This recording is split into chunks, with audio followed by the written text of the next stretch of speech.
time, and I'll show you some photos that kind of better explain, if you've not been up to that park, what the situation is with those tennis courts. And then the last playground would be Lakewood at Caton Farm, which is kind of down on the southwest side of town. Klaus Stevens' entrance is kind of a holdover from the last couple of years. I've got to look into that a little bit more, but it's my understanding that there was an agreement when the property was given to the Park District that we would add some sort of memorial or monument to the front entrance. That's what that particular project is. And Boy Scout Park pathway improvements. This is a project, I guess, that's been going on for a couple of years. We would be redoing the pathway behind the admin building at Boy Scout Park to address the ADA issues and the slope issues and enhance that back pond area and back walkway. As far as the Parks Department is concerned, they're looking at replacing a 1999 11-foot mower. And over at Electric Park, we're looking at adding an ADA canoe launch. We found this product, which is kind of a concrete slip canoe launch that you can put in and just do a little pathway to it. And then also some shelter enhancements to the base footings around the gazebo. If you are over to that park, you'll kind of see right now the footings around it are just dry stacked paver stones. We'd like to kind of improve those a little bit. Park signage improvements and replacements. As everyone knows, we've changed the logo. We've come up with a way to replace the logo on our existing signs with a metal panel with the new Park District logo on it. So we'll kind of ground out the old logo and replace that in. Will save us considerable amount. Those signs, the cedar signs, run about $600 a piece. The replacement panel is about $25, $28 a piece. So what we're going to do is this winter, our parks guys are going to go around and start bringing in some of our older signs, repainting them, touching them up, and then as we do the repainting, put the new panels in. And then also we're budgeting to do some replacement of some of our bigger park signs so that we get brand new signs with a brand new logo on them, not just panel replacement. Paul Stevens Parkway and pathway improvements. That's a carryover from last year. It came in a little bit over budget last year, so we're looking to redo that this year. And equipment, we kind of talked about it a little bit. They have been ordered. They just won't be paid for until 2016, and that's the dump, the 250 crew cab, a stake bed truck, and the skid steer. And then I didn't put all of the projects in here, just a couple to highlight. So this is Grand Prairie Tawa. This is down on the southeast side of town over by Joliet Mall. It's a very, very small playground, and it's very close to Woodside. If you were to fly as a bird from one to the other, it would be less than a quarter mile. But to actually walk it, it's over a mile walk to get to the two parks. It's a very compact neighborhood, a lot of children in the area. But this is a teeny tiny park. So the idea here is to go into this particular playground, remove the equipment, put in new curbing. Right now the curbing that is there is just the rubber plastic curbing. And just put in a small 2 to 5 lot. The idea is that the 5 to 12 could go to Woodside, but the 2 to 5 may find that kind of an awkward commute to get to. We're going to keep most of the sidewalk. There are a few sidewalk panels that have a cross slope issue. We should be able to pull out just those sections and get that corrected without having to do a complete cut and replace. And this playground was built in 1999, so it is in desperate need of replacement. The other playground that is up this year is Lakewood on Caton. It's also another 1999 playground. We're going to do the same thing in here, except this has concrete curbing that appears to be in good condition. So the access ramp, the ADA ramp that gets you into the playground, will be replacing that. We're replacing the playground equipment. We'll probably stay with the general configuration and layout of it. So add some more landscape material, fix the ADA issues where we can, but not a complete gut and removal like we did over at New Fair Park. The basketball court, the asphalt is in good condition. So with this one, what we'll do is just clean that off and do a new surface coat on it as opposed to a remove and replace. A couple of additional projects that we've got going on. These are some photos of the issues that we've got over at Northwest Community Tennis Courts. The cracking is pretty severe, and the heaving on the posts is, at this point, it's pretty much a safety issue with the heaving on those posts. And then the last park over here is Walker's Grove, that's on the north end. We're looking at doing a playground, it's another 1999, got a lot of 99s. So we're looking at doing a playground replacement here. And we're still working out at this point, but we'd like to get just like a gravel path or a limestone stone pathway down into the, I don't know if this thing's got a pointer on it or not, but down into the park, and then kind of turn the interior portion of that as naturalized turf. Because right now, the whole south half of this particular playground really doesn't get used. So we've decided that the tennis court is not used or not wanted or not necessary? Sure. Actually, we have this, what we're in the process of doing right now is working with the school district to see if we can mirror our intergovernmental agreement that we have at Plainfield Central to work with Plainfield North and East and Plainfield South to where we're not duplicating tennis courts but working with them in collaboration and opening them up to the public on that. Our tennis courts are not heavily used right now. We have no tennis courts on the south currently. After you go to basically our agreement at Plainfield Central and Village Green, there's nothing south of that. And with the condition of this, we'd rather look at other ways to utilize our funds if we can work in collaboration with the school district. And you should be seeing that agreement in the next month or two. We've already sent it through legal, and I've been working with Dr. Averill on the construction of that agreement. There were some results about tennis courts in the grading that we had in the master plan, and I noticed that the community score and then our score was like totally The tennis court, our aptitude survey, tennis rated low. And tennis is a cyclical sport. Sometimes it goes up really high and then it comes back down. That's why if we can work with, like, when looking at this, we rather look at other ways to improve the park and not just replace the tennis courts. If we can utilize school district facilities that are literally right down the street from where we're at. What would be put in place of the tennis court? At this time, we would just be restoring it to turf. Currently, we use, I think it's lacrosse that goes out to the, yes. Lacrosse is adjacent to that, so we would just restore it back to turf field. Use it as open space. But these are things like when we're looking at some of the projects we're looking, new tennis courts would be about anywhere from $130,000 to $150,000. And if we can find a way to work intergovernmentally, it's a win-win situation for both. And maybe we use like other improvements as we're going down the line. And then just quickly, this is a look at where we were at with our starting balance. So in capital, we were at $990,343,000, which is about 54%. The ADA allocation was $654,806. And our capital improvement fees is $189,12.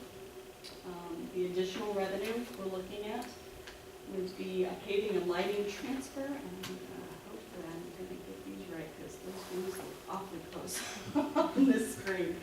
I believe is the 5,000. Yeah, the paving and lighting is 5,498. The corporate transfer is about $30,000. The rec transfer, $250,000. Affiliate group capital improvement fees is $29,000. And our ITEP reimbursement is $727,987. So our total anticipated capital expenditure this year is $2,289,075, of which $1,633,575 is capital, and $655,500 is an ADA allocation. So 29% of this is ADA.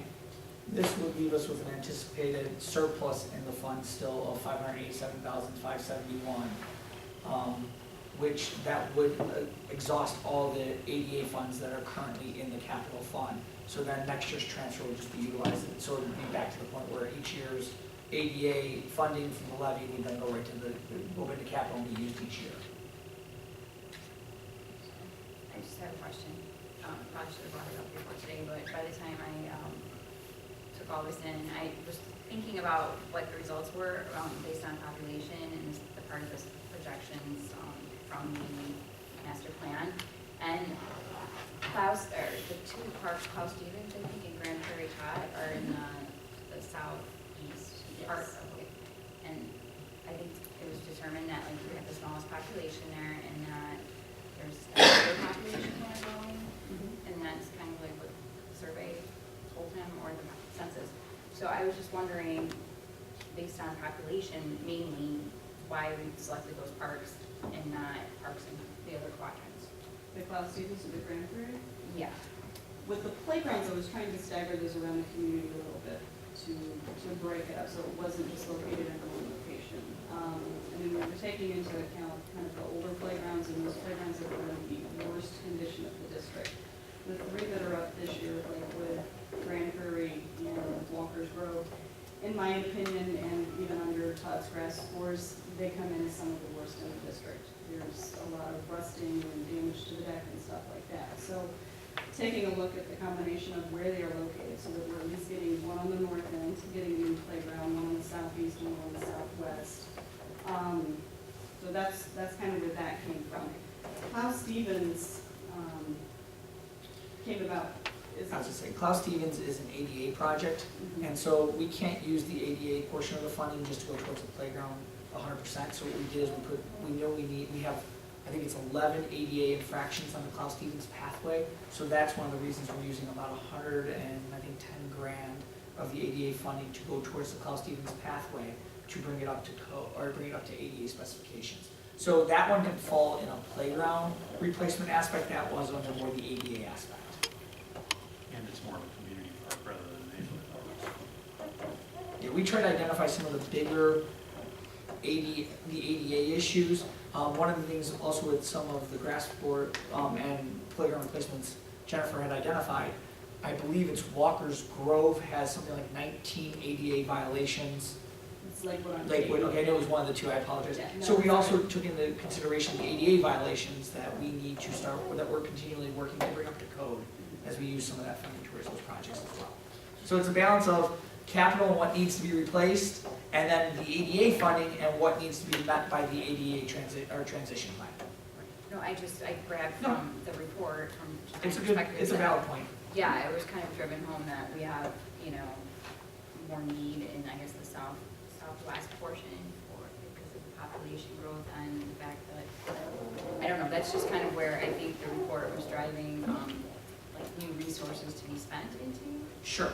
So I was just, that's why I was trying to follow. One of the things that we're always kind of trying to balance is maintaining what we have and then development as it moves forward.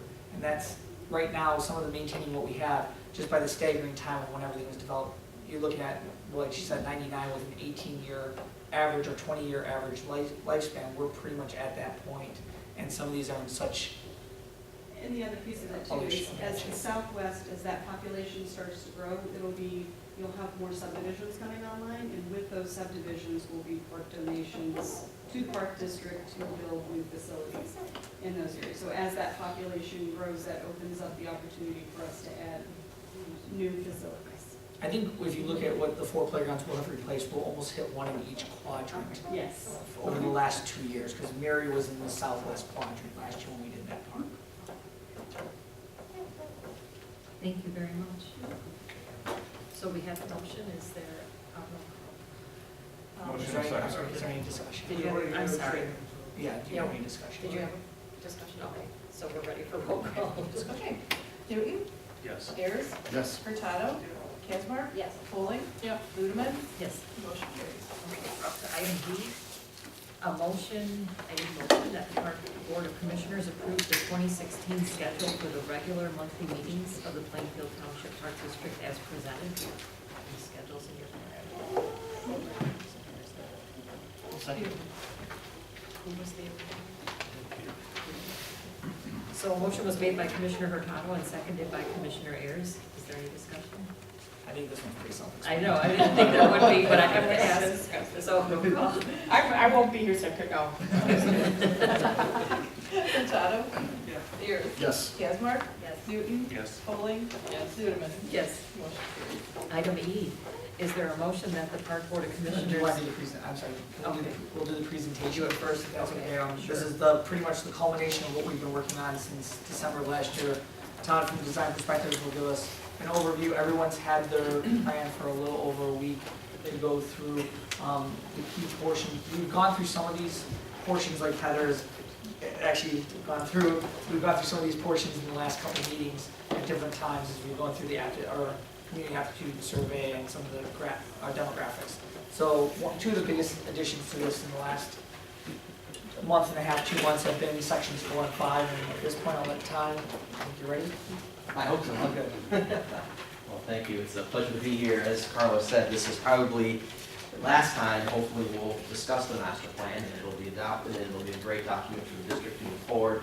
So it's my pleasure to be here tonight. As Carlos said, I have the last slide, well, the second last slide is sort of a journey back in time through the last 12 months on some of the things that we saw and heard early in the process. So I like to kind of go back and reminisce about the things we heard and how close they were to what we learned as we went through this journey.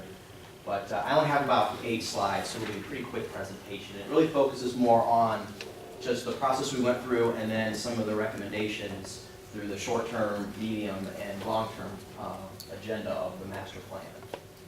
So just to kind of refresh our memory, there's a 4-step process. Step 1 was really evaluating the existing, everything the Park District does in terms of parks, facilities, operations, and programs.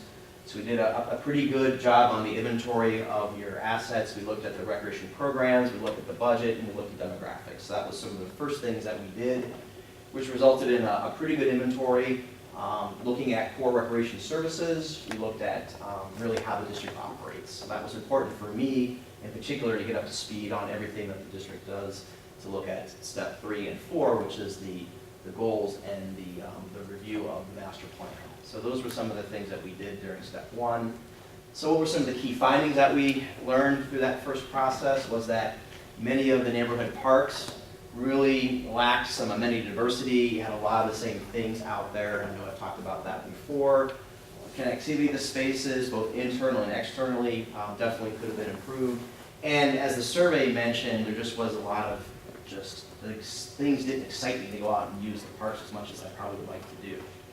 Recreation programs, we have a life cycle position, and they really weren't in balance. No fault of the district. This is a new way of looking at programming, but we've done that analysis and we gave some recommendations back to Cheryl and the district on sort of how to keep moving and create more core and stable programs, which obviously are going to be successful. And then lastly, as every agency we work with, district funding is always a challenge, not only to keep pace, just kind of what Jen was talking about tonight as far as improving some things that you have, but also looking how you can address new levels of service as you move forward in the future. So that was sort of a key finding, which I don't think was surprising to most people, but it's important to understand how we look at finances and how you run the district as far as the business. Step 2 was the excitement part, which was all the community input process. So we had visioning, public meetings, the community survey, the Delphi committee. We had, of course, some agency analysis. So we did a lot of sort of data gathering as we went through that process, which kind of resulted in a good understanding of the issues that district is facing in terms of looking at future direction, looking at priorities, and then identifying critical areas of need. So just a couple of bullet points on those key findings. The survey shows that maintaining what you have is really a high priority for the community. And then once you sort of take care of some of your business in that area, looking forward to the things that can shape the future. So as you saw in the capital plan, some things are new, some things were deferred, some things just need to be taken care of. So it's kind of a balancing act, which is really reflected in the community's expectations for the district. The visioning, which was the board, the staff, the Delphi, a lot of visioning went forward. It was really focusing on the organizational culture of the agency and how that needed to sort of change moving into the future. And looking at innovation. I mean, you guys are one of the largest districts in Illinois. There was a sense of kind of being an innovator or a trendsetter. And so looking how you make goals, objectives, and recommendations, how you do your business, really should always be a keen insight to meet the needs of the community, but also how can we do better in our industry? How can we look at doing things a little differently and creating some innovation within the way we do business. And then lastly, some of the top priorities from all this visioning was that administrative functions were really important. And if you've looked into the document, we have a strategic atlas, which I'll pass out in case we don't have copies. So you see the top rated bar is administrative. So those are the things that we had focused on, mostly some of the short-term goals, to really understand how the administrative side of the equation can continue to evolve. How can we get better at doing our job? Oh, why? think you bumped it when you were walking around, because it just kind of did. You were fast. Wow, We so, appreciate that. thanks. So that's really important. So that was something that really came to the top when we looked at all of our analysis. Step 3 was all the findings, the analysis and recommendations. So we did the demographic trend analysis, which Heather, you kind of referenced. We looked at the graph scores, which was useful for capital plan development level service. We looked at your agency benchmarking, in particular, your budget breakdown, how much you spend per person to provide your Parks and Rec services, which is very low compared to some of your competitors or some of your colleagues, depending on how you look upon that. The life cycle performance for programming, the capital plan development, and goals and objectives. So a lot of findings based on that step 2. So some of the findings from step 3 was the demographics show the diversity within the 4 sub-areas and definitely should be utilized in decision making, just kind of the conversations you had. How do we serve a diverse community, which we know from before, but now we have the data to show that there's a lot going on within our political boundary. Our rec programs need to grow newer programs, which the district was very successful in terms of those incubators, but there's always something that kind of stopped them from going into the stable programs. So we have a little bit of insight into that. And then as you look at your capital planning in the future, how can we utilize those GRASP scores from an overall level of service down to individual components? How can we use those to make good decisions on where we invest our money? The last step is really more about you. It's the review process. We deliver the documents. We've done several updates to the board during the planning process. We've got lots of comments from the staff after a couple rounds of revisions. And then tonight is just kind of our final presentation to you, which results in a lot of editing and formatting, district comments, and then hopefully comments from the board if we need to do that. And then ultimately, the board will adopt the plan.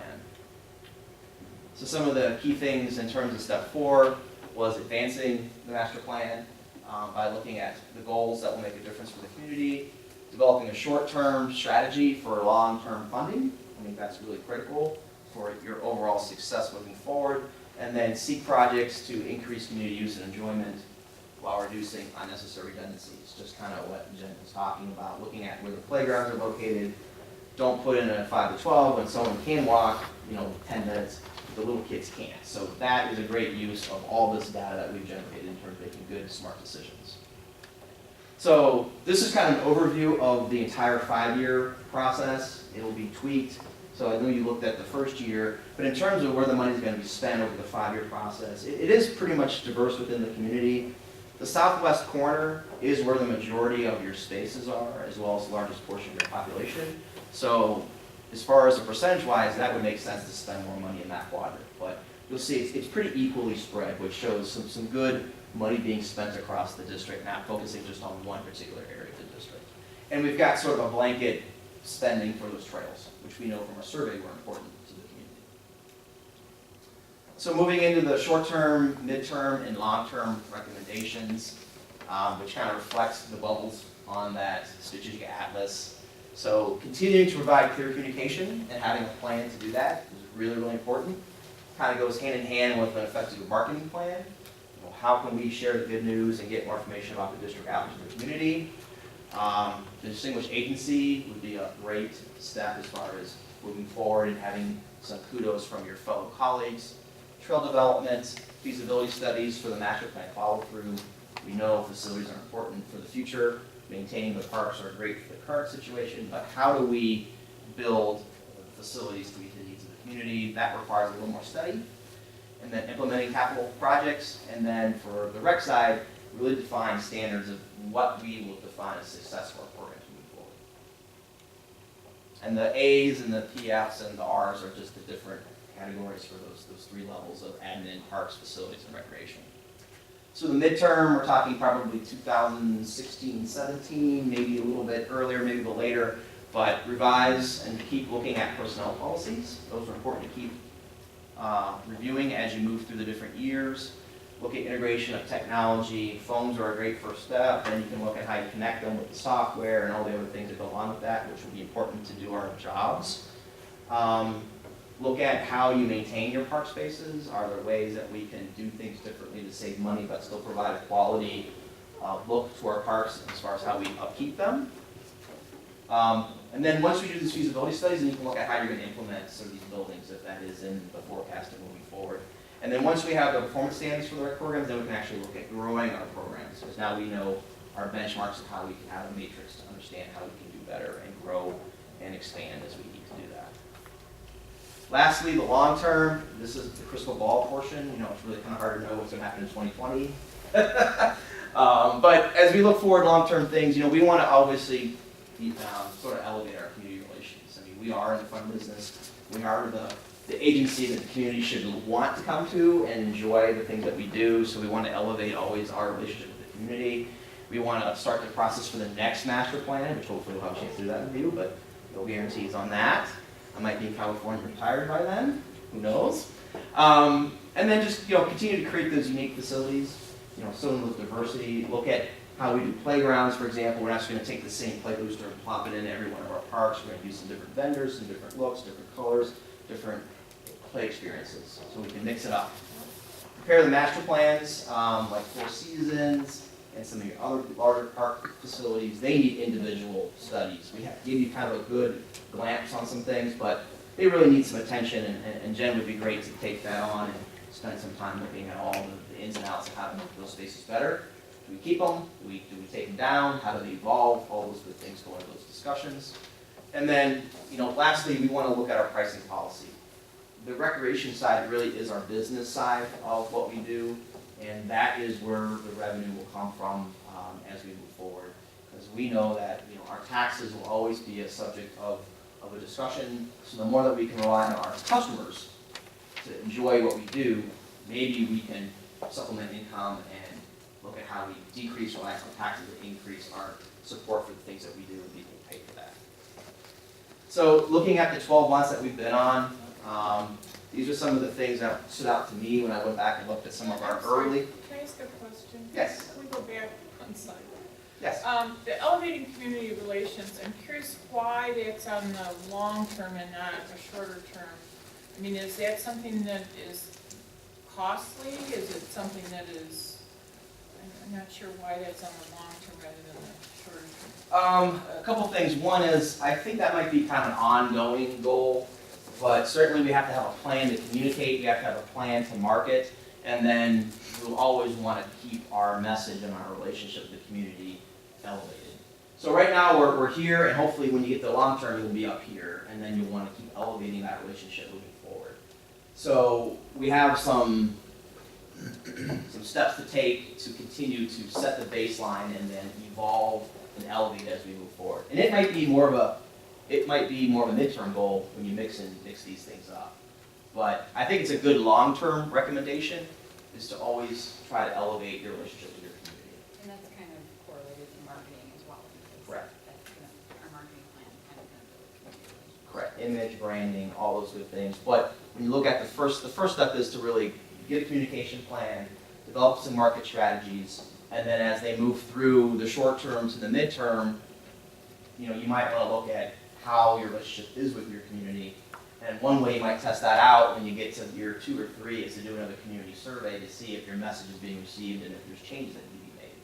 So that's always an interim way of gauging how you're having your relationship with your community by doing another community needs assessment, even if it's kind of a short one, just to test out, you know, are the things that we're doing being successful in the community.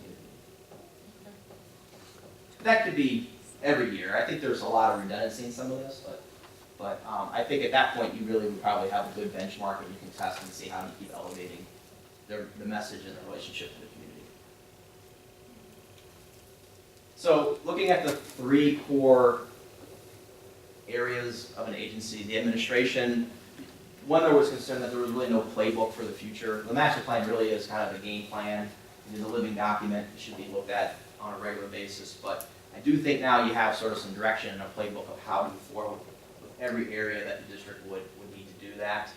And that the district should be a trendsetter. It kind of goes back to that organizational culture of excellence. So that is something that every agency strives for. But when you're running a $9 million organization, that should really be something that's really important to the agency of having the right personnel, the right training, the right processes, the right attitude to provide excellent service to your community. Parks and facilities, obviously you identify the need for more indoor space. You have an abundance of outdoor recreational opportunities, but the indoor space really is an issue, is identified on the survey. There's terms of the size and the quality of the facilities. The district doesn't have those, and so it really needs to understand that, which I think is pretty clear. And I think we have defined some of the core uses that would be in a facility, which are fitness and multi-purpose, and the ability to have the space to run programs in particular. And that parks were functional but not very exciting, and that's been backed up numerous times in terms of what we've seen out there, so we can actually, when we get back into